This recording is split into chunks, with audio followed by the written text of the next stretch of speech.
This episode is sponsored by Kerkering Barberio, your trusted partner in tax, audit, and outsourced accounting services. Serving Sarasota, Manatee, and the greater Tampa Bay area for over 50 years, KB helps clients achieve their personal and business goals. Visit kbgrp.com to learn more. Hello and welcome to the Business Observer from the Corner Office podcast. I'm Mark Gordon, managing editor of the Business Observer. Today's guest is Franceen Gonzales, president of LegoLand in Polk County. Franceen, welcome and thanks for being here on the podcast. Thanks for having me here, Mark. It's been a real pleasure getting a chance to meet you and talk about all sorts of things about leadership. Yeah, and we did meet a couple of weeks ago and in LegoLand, which was super fun. Thanks for taking care of me and my 16-year-old son, reliving some of our LegoLand glory days there. That was a fun day.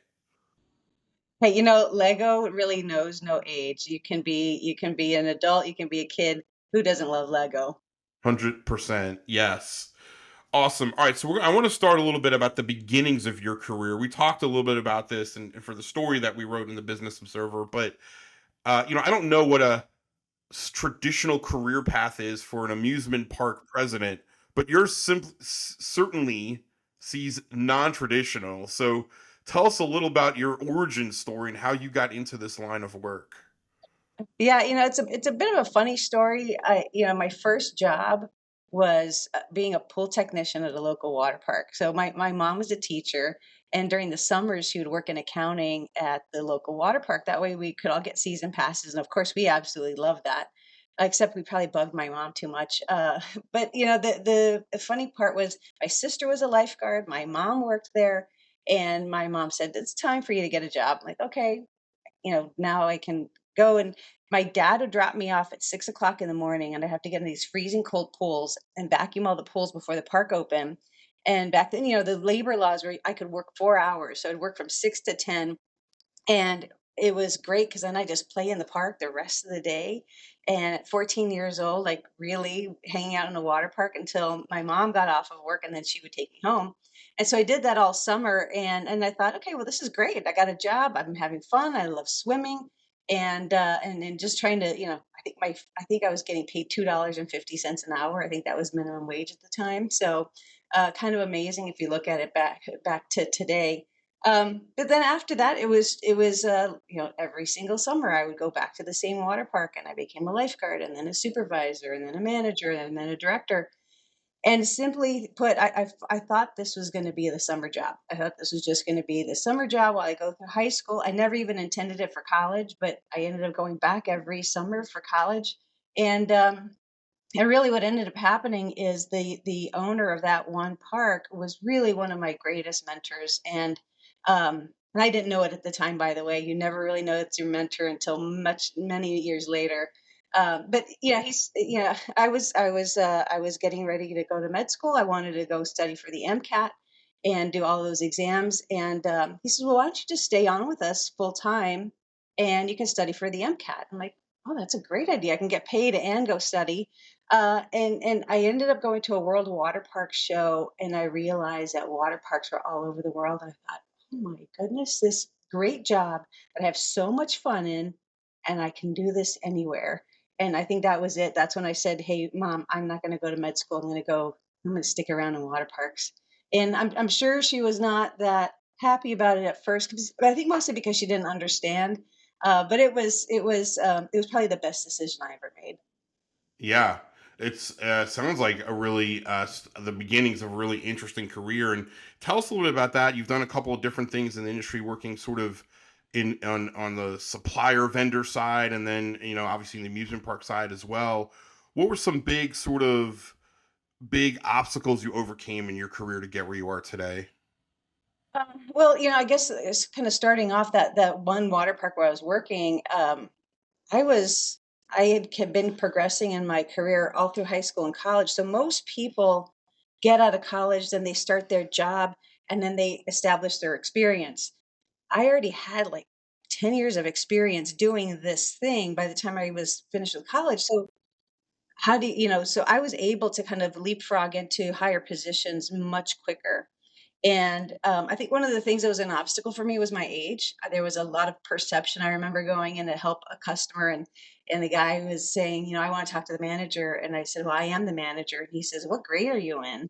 And I'm like, oh, okay. I think I got to up my game on kind of one how I looked. And I'm not. Looking back, I don't put a lot into the whole look thing. But when you're young, you do have to look the part, or else it's really hard for people to you seriously. So I think that was definitely an obstacle, but I overcame it eventually. But I really had to change, and that was an evolution over time. I'd say the other one was, it sounds a bit cliche, but when you're a female in an environment where it's mostly guys, mostly men, sometimes it's hard for people to also take you seriously. So you're young and you're female. My first job was a general manager of a water park in Phoenix, and all of my employees were 40 plus. I was 25. I was probably one of the few females. And this park had gone through a bit of a rough spot. They'd had a drowning the year before. And my job was really to go in and transform that business. And back then I was really, energetic, and actually, you know what, I didn't see obstacles. All I saw were opportunities. And so I really went in after everything. And I remember it was a bit tough. I ended up firing the aquatics director. So this is the person who runs all of the lifeguarding teams. It's your water park. That's probably one of your most important departments. I fired him right before opening day of Memorial Day weekend. And it was because of some reports of sexual harassment. We did an investigation. We found that there was a lot of validity, and I just said, we're not going to do this. We're not going to do this. We're going to stick to what we believe is right. And it's going to be tough. I'll close rides if I need to, but we're not going to have that in our facility. So he was gone. I even had the lifeguards are all wearing the black armband. I thought that people were saying, "Oh, they're gonna slash your tires," and I said, "You know what? I'm still gonna try to do the right thing." So, obstacles can be really interesting in that you have to kind of have the guts to overcome them, and sometimes it's a little rough, and you got to just be willing to put in the work and find a lot of good allies and get it done. That's really interesting too, because it's like you had this situation where you're this young leader and you made this no gray area decision, right? You're like, hey, this is something we're not tolerating and we're going to stand firm on this. Yet you got that instant negativity, the wow, that must have been a lot to absorb at any age, but certainly as a young leader, did I do the right thing? Yeah. Well, and it's a very lonely place, because you're not popular. Your people are kind of wondering, who the heck is this person kind of coming in, getting rid of this guy that we've all known, or he's our friend. And yet at the same time, it was really about kind of pointing out, hey guys, what are you doing? Like, why are you accepting this? And it actually was interesting. I did a lot of other things to transform that particular property, and part of it was how did we build pride in the team that was there? And I'm real proud of them, because by the time that I was done with my stint there, this was the lifeguarding team that was winning the international championship 6 years in a row.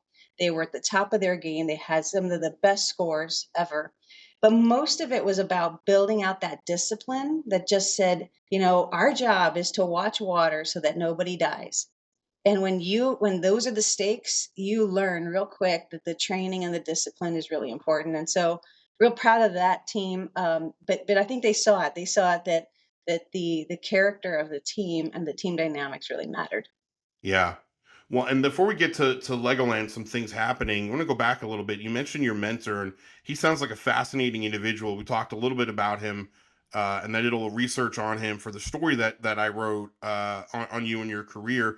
Tell us about Barry and kind of who he was to you and what you learned from him. Sounds like a really fascinating guy. Barry Edwards, I have a really, really soft spot in my heart for him and his family, who still own that water park to this day, by the way. So Barry was an Ivy League educated lawyer, and basically came back to El Paso. He had bought a bunch of real estate. He had a KOA campground. And then his son wanted him to build these two water slides. And so he did, and of course, that grew into this big water park that is still there. Really amazing. And part engineer, part lawyer, and he really was a creator. But I think the thing that was most interesting about Mr. Edwards was his humility. This guy drove a 1968 Oldsmobile station wagon, and now, granted, we're in the 80s and going into the 90s. He still drove that same car. Really humble guy.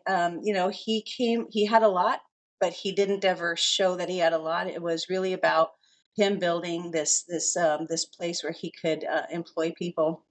And on top of it, he defended every single case he had. He won every single case. But most of it was because he knew when we had done right and he knew when we had not done right. And he said, look, if we haven't done something right, we'll take care of those people. If we haven't done anything wrong and somebody still wants to come in and sue us, we are going to defend ourselves to the fullest extent. And I took a lot of that with me as I progressed in my career. Didn't matter what crisis I ran into. It was really about the humility and then making sure that if we didn't do something right, that we made somebody whole. Yeah. Skip to that. We're going to get back to Lego in a second, but the crisis management side, I think, is so interesting too, because you've been involved in different things like that. And it's almost like you have to start, I want you to talk about it, but you almost have to start every day. Like, are we prepared today for something, right? I mean, you have thousands and thousands of people between employees, all ages, like, lost kids. I mean, for me, my mind's like all the things could possibly go wrong, and you're not a negative person. So how do you address that side of being in this business, the crisis management side? Yeah, I'll start with a bit of an experience. So, when I was still at this one park, that very first park I worked at, there was a situation where a young man was pulled out of the pool, and I could hear the whistles. So I'm the duty manager, and I could hear the whistles. And at the time, we would do these three long whistles, and that told us that was like a really really serious emergency. So I'd heard the beep beep beep, and I thought, okay, so of course you walk very quickly there, you never run, get there, they're pulling out this guy, and I ended up doing CPR on him for 20 some odd minutes. This park was a little far away. It took a long time for the ambulance to get there. And unfortunately, he did not survive. It ended up being that it was a pre-existing medical, and because it was a small pool and the lifeguard's right there, there's only one person that goes into that pool. And that was very traumatic for me, and it was very traumatic for our team. But I think the lesson learned was, and I think this is kind of where my career path kind of diverged. It was, I've gone through this thing, and we have to be 100% focused on prevention, but also 100% prepared if something happens. We can't always control the medical issues. And so you have to be prepared to be able to respond to it. And the team did a really good job responding. But somebody still ended up losing their life. And, it's really sad that it happened. But it was that first moment that just said, okay, we're going to prepare. So, all through this is one of the reasons why the lifeguarding team was so important as I went to that next water park, was making sure people were really, really working on the prevention side.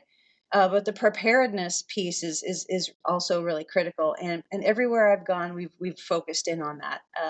My team here at Legoland will tell you it's about safety, safety, and safety. And I think I opened my town hall with that. And it's not to say that this property wasn't already there. They were. It's just that I wanted to convey to my team that that's where we start. That's the thing that we that's a non-negotiable. Yeah. Yeah, it's a good way to sort of set that tone from the beginning. Okay, so Legoland, you're at this place where everything is awesome, literally, figuratively, but had to put it in there, had to get the joke in there. Tell us, how did you end up at Legoland? It was a couple of months ago, I think you started. What sort of attracted you to this position, and how'd you end up there? Yeah, so you do the 28 years of operating parks, whether it was water parks, Great Wolf Resort, Six Flags. Well, I had moved over to Whitewater, and Whitewater is probably the leading manufacturer in that space, designing and building water parks and water attractions all over the world. So I did that for 11 years, and I was pretty happy doing that. I was a chief experience officer. You're in a C-suite position. Your job is to make sure that you can put 5 business units together, shifting of focus from product into customer. And then this, Legoland thing came up, and I got the call, and I said, well, I'm not really looking for a job. And they're like, yeah, but we're looking for somebody like you. And it was really interesting to go through that process. The things that were really, that kind of sparked something for me was one, and I'd been in the supplier side for about 11 years now. And I said, if I don't go back to operations, I might be too long out of the game where I just won't be able to go back. And that was really one of my first loves. I said, I got to go, I got to go back and try it out again. The second thing was, Lego is such a powerful, powerful brand. And as we went through this, it's a number one trusted toy on the planet. That is pretty amazing. You look at it, how they're diversifying their product line, and how it's not just about kids, it's also about adults, whether you're going to build yourself a Ferrari or whether you're going to do this botanical kind of beautiful plant, and now really attracting lots of different people. And when you go anywhere in the world and you say Lego, people get it. So that brand identity was very interesting to me, because I had never worked in IP like that. And then the third thing was Merlin. Merlin Entertainments being the number two operator of attractions all over the world, the only number two to Disney. That's a pretty nice place to be. I had been trying to, as I was growing my career, I wanted to grow beyond North America to go into something international, which is what drove me into WhiteWater. Going to Merlin Entertainments was also a global brand, and now I'm focused here in Florida. So, but I get lots of perspective from all of my different colleagues from all those other different locations. So Merlin was, had a new dynamic CEO, was really focused in on modernizing. I had been doing digital transformation at Whitewater. Merlin is going through their own digital transformation. I said, that's something I kind of want to be a part of. So really excited about this historic location here in Florida. I did not realize how beautiful Polk County really is. And so I've got quite an affinity for it. So being here at Legoland Florida Resort, being part of Lego, being part of Merlin, I mean, it's a dream. Awesome. That sounds really great. And you're right. There is uh, a lot of sort of that digital transformation going on within amusement parks for sure. So tell me about leadership, Francine. What sort of strikes you as, or what do you look for in good leaders when you're promoting people, looking at your employee base? What strikes you as good characteristics of leadership? I mentioned it before a bit about the moral character piece. They have to have that moral character. I need to know that when I walk away, they're doing the right thing. And they're not only doing the right thing for our guests, but they're doing the right thing for our employees. And we affectionately call our employees model citizens, and they're homage to the movie. So, and in fact, this is the Lego wave. So, if you have ever watched the movie, this is how they wave. So that's what we do. But I would say the moral character really is an important thing. That people come from a lot of different walks of life. They come from different races and religions and ethnicities, but that same moral character kind of permeates throughout all of them. So that's what I'm looking for. I'm looking for somebody who makes a good decision based on their moral character. I think the other piece of it is somebody who is willing to coach others. Now we have 20. It fluctuates anywhere between 2,100 and 2,400 employees here, and so I can't coach all of them. I can't teach them all what to do. So I need really, really good coaches. I need them to go out into that facility and know that they're coaching other people, that they're coaching them well, so that they're doing the things that we're expecting them to do. I can affect change a lot faster if I've got great coaches on the ground doing those special teams work. And what I'd also say is that coaching is not an easy thing, because I think coaching means that you have to have empathy, but you also have to have discipline. So those two things are part of that coaching style, and that's what I'm really looking for. And I'd say the kind of the third piece of it is somebody who wants to be present. I'm not saying that remote work is a bad thing. What I'm saying is there are positions in this world where you just cannot be remote. And in an amusement park setting, you have to be present. It's a people job, and you have to be there.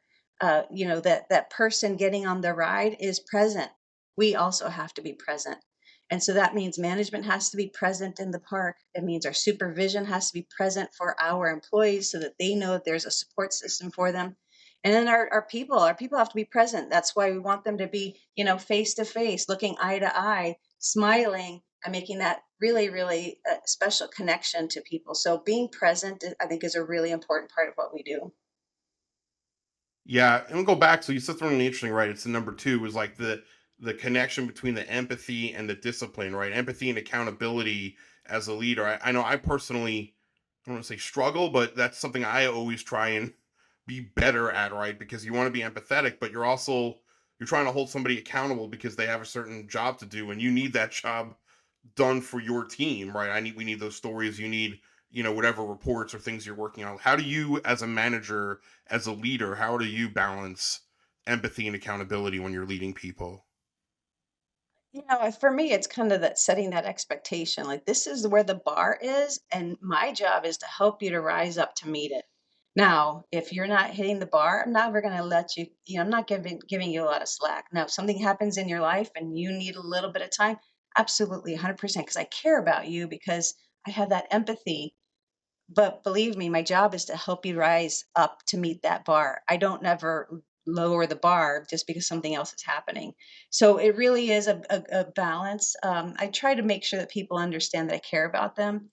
When they know you care, they also want to work hard because they appreciate the fact that you care about them. It's a give and take. Agreed. Excellent. As we're winding down here, I got one last Legoland question. We're coming toward the end of 2024. What are you most looking forward to in Legoland coming up toward the end of the year and into next year? What's happening on Legoland? Yeah, you know what I absolutely love, and I'm sure you'll see like my smile on it is a brick or treat. I didn't understand. Like, I came in right during summer brick party, and it's really hot out there, but there's a lot of energy around this summer brick party. But brick or treat is completely different. We just launched our new drone show with fireworks, and it was spectacular. We did an event just recently, and it was really, really spectacular. So we do this on the weekends in September and October. So Saturdays in September, Saturday, Sundays in October. And it's the characters that come out, the food that comes out, the drone show, the candy, the trail. And it's all centered around families. And that is really fun. You go to a lot of other Halloween events around the area, and they tend to be more on the scary side. This is not scary. This is more like fun, but also still a lot of characters, like that we have that are very specific to Lego. So that's really fun. Of course, we do the holidays, and the holidays, from what I understand, is all about elves. So I'm looking forward to that one as well. Before I go through the holidays, like, okay, what am I going to do at my house to decorate? And now I'm so excited because I get to go through 150 acres of something that's decorated kind of for everybody. And I'm really, really excited about that. Yes. We've my family has been to Legoland Christmas time. I can vouch for it. It is pretty beautiful and pretty amazing. And we have a new tree coming in. This thing is huge. We actually had to take out a section to we could put the base in. And so, because the base has to hold up this completely 100% Lego brick Christmas tree that I'm hoping everybody comes out to take a look at. Awesome. All right. Well, before we totally let you go, Francine, I have three rapid fire questions for you. Okay, All let's do right. it. We do it. Beach or mountain vacation? What would you prefer? Oh, of course, beach, and mostly because my primary residence is on the beach, and I love the Florida beaches. In fact, my town was rated number 2 most romantic beach town in America. So I'll let you figure that one out. Wow. Awesome. Very cool. All right. And then excellent. Okay. Well, next one. Because when we have people on that have been all over the world for work, I always find this interesting. There might be more than one, but is there like the most amazing city, like the most amazing place? If you're telling somebody you have to go to this place, what is it in the world that you've been to that you loved so much? It's actually a set of parks, and they are in Guatemala. There's a company called IRCHA. They started basically it's a pension fund, and what they did is they created world-class parks so that the local employee base can go there. It's like costs like $1 for them to come to these parks. And in fact, Don Ricardo Castillo, what he did is he went to the cities in Italy and Spain and France and asked the governments if they could copy some of their attractions. Think about the Trevi Fountain. They did that in Guatemala because he said, my people will never come to your country, but you can bring your country to my people. And that was absolutely amazing. Yeah, great place to go if you ever get a chance. Awesome. All right, last question. What is the most used app on your phone? Oh gosh, probably WhatsApp. I have a network of friends and industry colleagues all over the world, thousands of people. Everybody uses WhatsApp, so that's how I stay in touch. I'm not real hip on using email, but I will tell you WhatsApp is usually my friend. You can exchange photos and pictures now. Inside Merlin, we're trying to use a different kind of an app that will help us to have that same level of community. So I'm looking forward to that. But right now it's WhatsApp. I have a feeling soon it will be our go forward app. Excellent. Well, Franceen Gonzales, LegoLand President, thank you so much for joining us on the From the Corner Office podcast. Thanks so much, Mark. Thank you for listening to the Business Observer From the Corner Office podcast. I'm your host, Mark Gordy. This podcast was produced by Reed Corley of the Corley Company in Sarasota. To hear more episodes of From the Corner Office podcast, go to businessobserverfl.com.